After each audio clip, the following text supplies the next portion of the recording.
Hey, what's going on, guys? It's Adam from Spirited Systems. Welcome to another episode of Team Room. Today we're going to talk about back panels, but before we do, if you could do me a favor, can you please like and subscribe to the channel, like the video, share the video, whatever you guys do on the internet. It helps the channel out greatly, and it helps us keep delivering good quality content. And it keeps paywalls away and things like that. Anyways, let's get into the real reason we're shooting the video, which is back panels. A lot of you who have been a customer or followed us, you already know that we offer two versions of a back panel. We have one, which is this light Molle guy, and then we have a much larger and more expansive assault panel that we also offer. We get a lot of questions about both of them, about back panels in general. We get questions about backpacks, when you should use them, all of those things. So before we get into the details of the panels, I want to talk about kind of the theory behind it and just give you some general guidance and definitely some opinions on when to use them and when not to use them. So in my opinion, back panels are there for when the element is committed to an assault. When we know that we are going in to assault something, back panels work really well. It doesn't matter if we're driving there, if we're flying there, if we're getting there from a boat, they're on our backs, everything is ready to go at a moment's notice, and we have all of the kit we need. All we have to do is throw the plate carrier on, put the rest of our kit on, and we can get out the door and go. That is kind of the prime example of when you would want to use a back panel. So elements that are doing a lot of direct action, doing boat assaults, things like that. The SWAT teams works great for that kind of environment. That's where you should be using it. Environments where I wouldn't use them. Any time that I'm going to be dismounted on patrol with a rucksack for long duration, definitely not going to wear a back panel then. It's just going to take up space on my back where my rucksack should be. It's going to be uncomfortable. I'm also not going to wear it if I'm in a vehicle, if I'm dedicated to vehicle operations. Say I'm the driver on the assault force. Probably not going to wear a back panel if I'm staying with the vehicle at all times, right? I'm going to be sitting for long durations. I don't want to have this on my back. It's going to be uncomfortable, and it's just going to end up causing some kind of future injuries for you for having that stuff on your back all the time. Instead, I'm going to opt for something I can take off. Still have the equipment I need, but take it off. So long duration patrol stuff and vehicles, not going to wear a back panel. The next thing that we're going to talk about is kind of the use case. So why have a back panel? Why have things on your back? This is a back panel that I use quite a bit, a setup that I use quite a bit. It has a couple flashbangs. These are TKO pouches on the top. It has a GP small, one of our radio pouches, some things that we haven't released yet that I'm probably going to get in trouble for showing. And then it has a big trifold rubber banded on there for demonstrative purposes. So this is a Molle panel, right? A light Molle panel. And this configuration is something that I find works well for like structure assault type operations, right? All of this equipment is here for somebody else to use. It's not here for me to use. And that is a huge misconception, and probably one of the most commonly asked questions that we get is, how do I access the stuff that's on my back panel? Well, the truth is you don't. Somebody else does. So you don't access this stuff. And that is important to note. If it is mission essential equipment that you need to access, a back panel is probably not the right answer. Now, if it's equipment common to all, flashbangs, in this pouch I have a flex linear charge, things like that. This radio can be, it's remotely controlled, so I no longer need to have it on the front of my body. Things that I don't need access to go on my back panel. That's all team equipment. A guy can come up and pull a flashbang off the back and use it. He doesn't have to use the flashbang that is within reach of his hand. If he's standing behind me, he can just grab it off my back. So that's kind of where the back panel lives. If you're a medic, we get a lot of questions about the Delta bag. This is a true pack. Well, the questions we get are, how come the Delta bag is not a zip-on panel? It's a good question. I think most guys, when they think about it a little longer, they kind of arrive at the same conclusion that a medic is probably not going to want this in a zip-on panel form because they're going to have to remove it. they're going to work on a patient, then they're going to have to zip it back up and put it back on and move and then take it off again, right? That's just not a good answer for a zip-on panel. That's why it's not a zip-on panel. So if you have mission essential equipment, say you're a drone operator, something like that, where you have to gain access to it by yourself, you can't rely on somebody else to get it for you, then a backpack is the right answer. So I hope that clears that up. So then we kind of understand where a back panel falls in and where a pack falls in. Back panels are always going to be a little more trim, a little closer to the back, and very, very good for maneuvering around tight spaces, things like that, whereas a bag is going to be a little bulkier. Another thing to note about back panels is that they don't inhibit the placement of your buttstock. That's a big one I think guys miss. You know, if you have a pack on, if you don't train with that pack on all the time, then you are introducing a variable into your shooting that maybe is going to affect you, you know, when you're trying to make that low percentage shot. So just something to consider. But now we're going to dive into the two panels that we offer. And I'm going to start off with our Molle back panel first. So the Molle panel was designed because we know that guys need a configurable option. It's just the truth. Guys have specialized equipment. Everyone has a drawer full of Molle pouches that they could just slap on this thing and make it a functional back panel, you know, pretty much with stuff they already have. And let's face it, the assault panel is not the right answer for everyone. Not everybody needs a pack. Not everybody needs the expansion. Not everybody's going to carry tools. So this works out really well. We wanted to design something that was very simple and very lightweight. And so we have this Tegris kind of frame here with some zippers on the side. On the back side, we have some hook fields for attaching to the back, keeping it a little more stable on the LV-119, as well as you can attach any kind of subload item back here. I mean, technically, a sack pouch could fit back there. Faro Concepts Medroll 1 could fit there. Any of the mag carriers, those kind of like horizontal mag carriers you can wear on your lower back, that can all attach to this expansion piece there. And then we have these snaps, and that's how it clips into the back of the carrier, and then you zip it on there. Another thing that guys will ask a lot of questions about is the zippers. How come we chose this zipper? Why is it a different length? How come it's not compatible with Tier Tactical or Cry Precision or something like that? Well, their zippers, for us, we tried those zippers as well, were too short. That was something that we wanted this to be a lot more stable on the back of the vest. So we opted for a longer zipper. Is just the truth. So we didn't do it just to make you mad. We did have a reason for it, although I know it probably still makes you a little mad that you can't zip our awesome back panel onto these other plate carriers.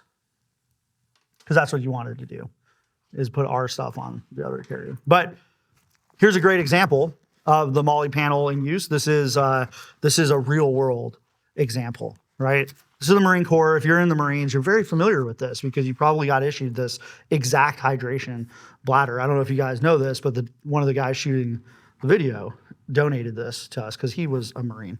So yeah, you're going to get issued this thing, and you're going to want to put it on your back of your newly issued LV-119, and you're going to have your hydration bladder on there because that's the SOP. That's a great example of how this gets used. I set this guy up just, again, to demo, just GP pouches. This is a configuration that we sell a lot, is 2 GP smalls and a GP wide on the bottom. Again, just Molle pouches go on there. Super easy to use. Molle is very familiar to everyone. Another note I wanted to add is that using rubber bands and things like that, we left all the sides open so that you can tuck rubber bands through. You can see on my kit over here, I actually have my tubular nylon webbing. My 1-inch tubular nylon is woven, and then I'm just holding that on with 2 Ranger bands that are just wrapped around the Tegris kind of frame there. These are bongo ties. I'm going to show this. I don't know where that charge went. Here it is.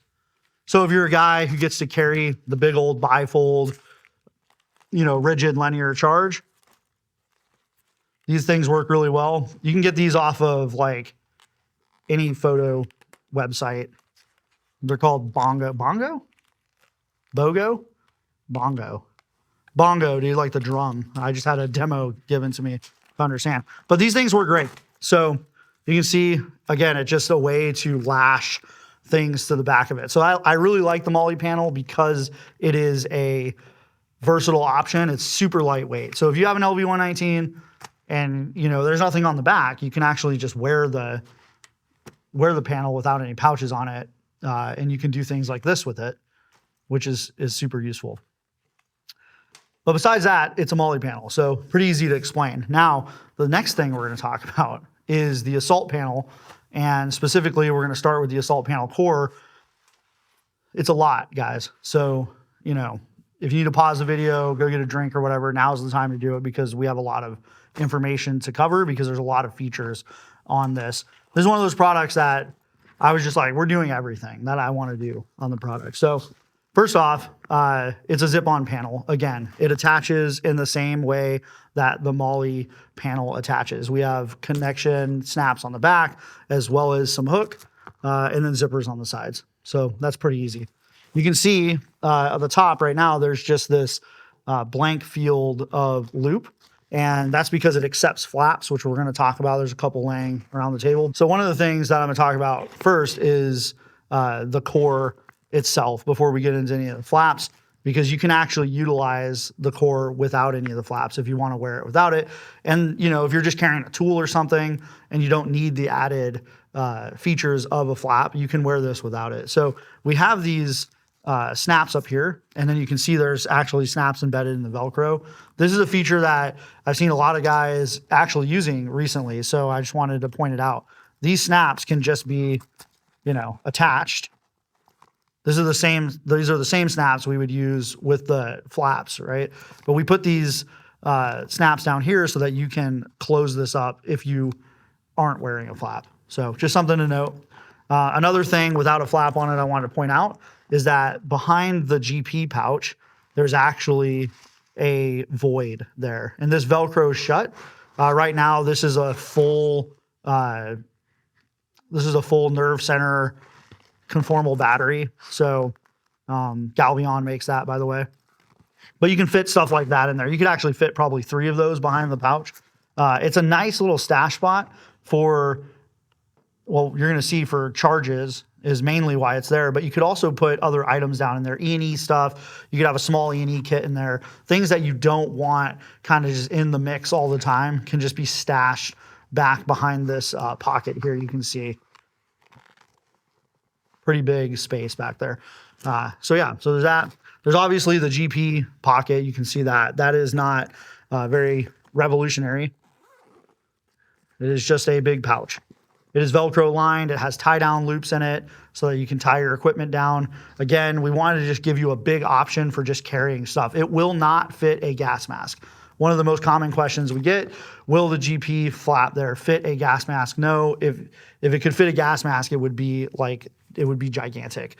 So it is not for gas masks. It can carry other items though. Again, you can carry probably 6 of these guys in there. I guess that's my reference tool now for the size of things, is that battery. But we do have a front zip pocket as well. That again, I like to stash small things like batteries in there, right? Things that I don't need immediate access to, extra batteries, extra whatevers, they can just go in there. It's very easy to tell a guy who's behind you, hey man, it's in the small little stash pocket. He can just open that up, reach in there real quick, zip it shut real quick, and hand you some 123s or whatever.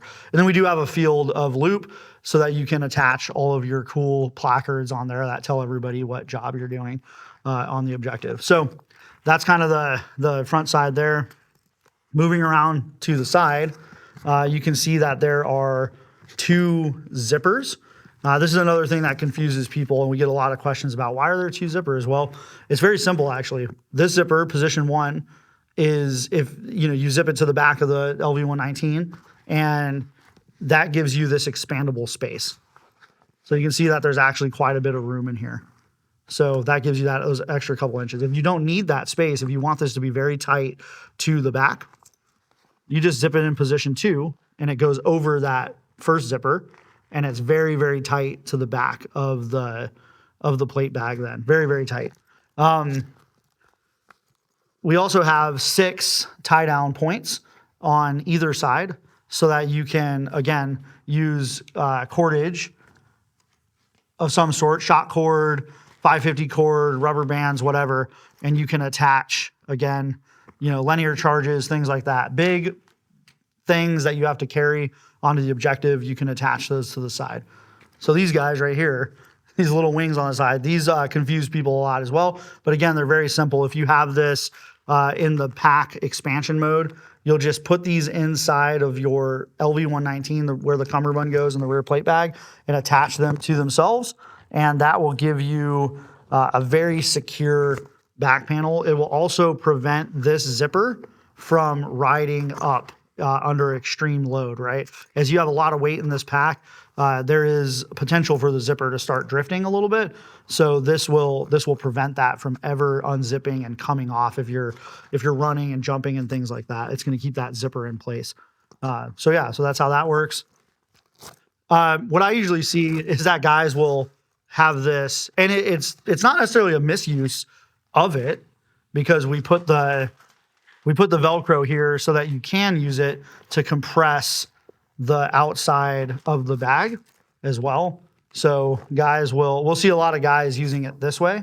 And that is, you can use it for that. If you don't want this GP pouch, if there's something in there and you want to pull it close to your back, say an 8x8 puck charge or something like that, you can use this to kind of push it in. I don't find that it's really ever needed personally, but we see a lot of guys using it this way, and I think it's just more because they see they don't know what they're for. So that's what they're for, going around, just a little product education piece that I've noticed guys using. So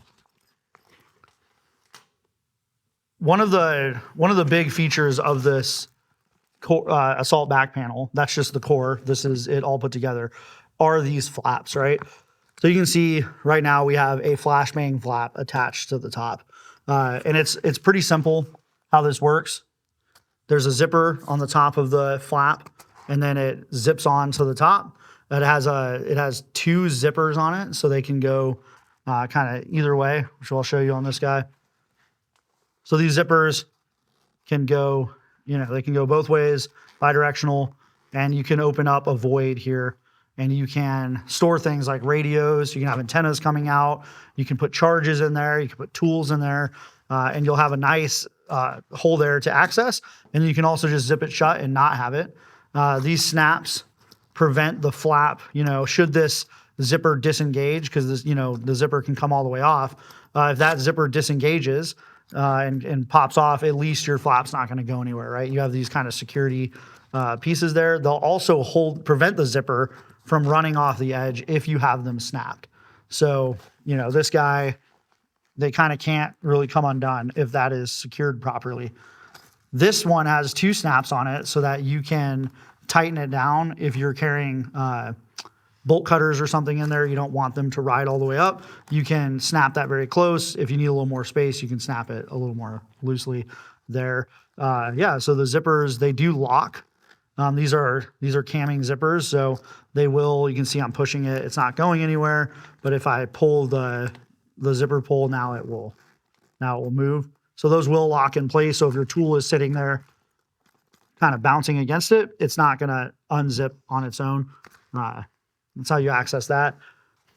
The flap is attached, as you can see, this entire field of Velcro here. So the flap actually can be lifted up and down on the back panel. And I wanted it like that because I wanted it to be a pack, right? So this is a puff top, and this is my back panel, right? I wanted to be able to stuff items into my back panel and then be able to, just like a backpack, and be able to fold the flap down over it, right? I want to be able to stow like kind of bigger, loftier items. That was kind of screwing me on that demo. I wanted to be able to, jam my puff top in there. It's just lessons learned as a guy doing the job. Like, you get left behind on an objective. You guys are it was supposed to be 4 hours. Now it's turning into 48 hours. I want to be able to have my puff top or whatever, especially at higher elevation.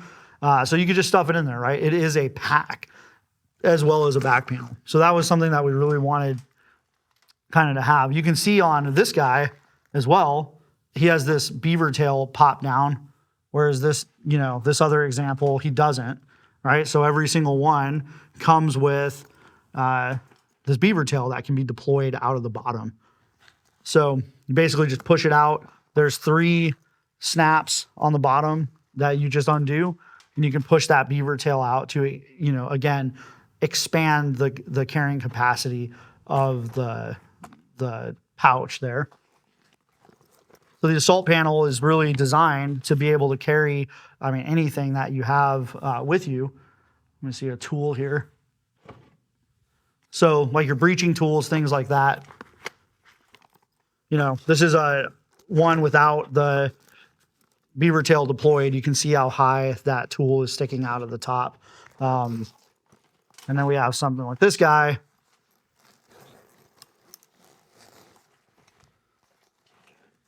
Where now the tool can really nest down inside and just be out of the way, right? So that was the idea behind the beaver tail. On the inside of the beaver tail, there is a G-hook. You can actually attach that inside mid-ride height up here so that the beaver tail cannot deploy with, if you don't want it to. Say you have a lot of weight inside of this thing and you don't want this beaver tail to ever come out inadvertently, you can actually attach it to where it just cannot ever come out of the bottom.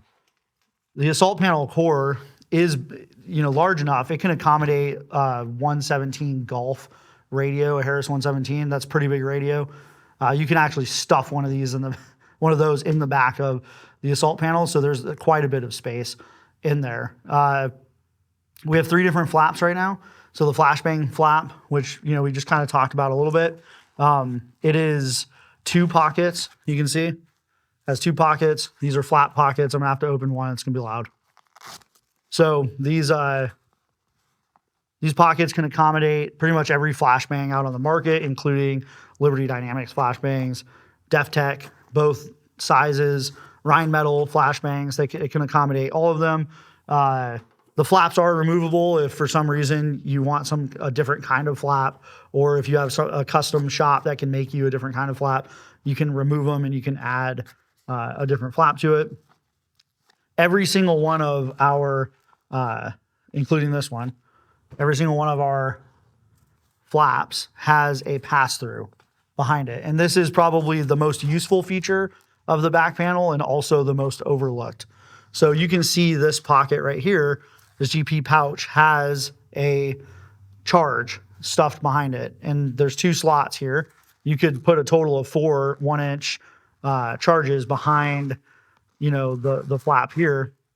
And in practice, what that looks like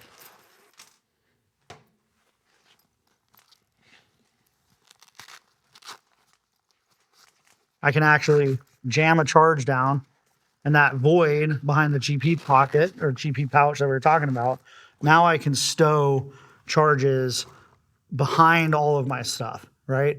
Which is, if you look at this guy here, my panel over here, this is taking up a spot on the panel, right? It's limiting how much stuff I can carry. Whereas this is putting the charge where I can still access it and pull it out, but I still have all my flashbangs back there for the team. I still have all the stuff on the front for the team to access, so I can hide those charges back behind that void. And like I said, that can be on the GP flap. It can also be used on the Molle flap as well.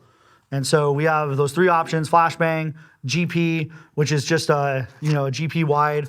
Again, if you just have general purpose type stuff, you can just keep it on there. The flaps are very quick to change out because it's just a zipper. And then we have the Molle one, so you can expand it to whatever you need, right? If you need to put a papper on there or something like that, you can always adjust to whatever your mission dictates with whatever pouch you need on the back. Well, so that's it, guys. I hope we've cleared up any misconceptions about back panels and their use, or any questions that you might have had about our panels and kind of how they look and attach and things like that.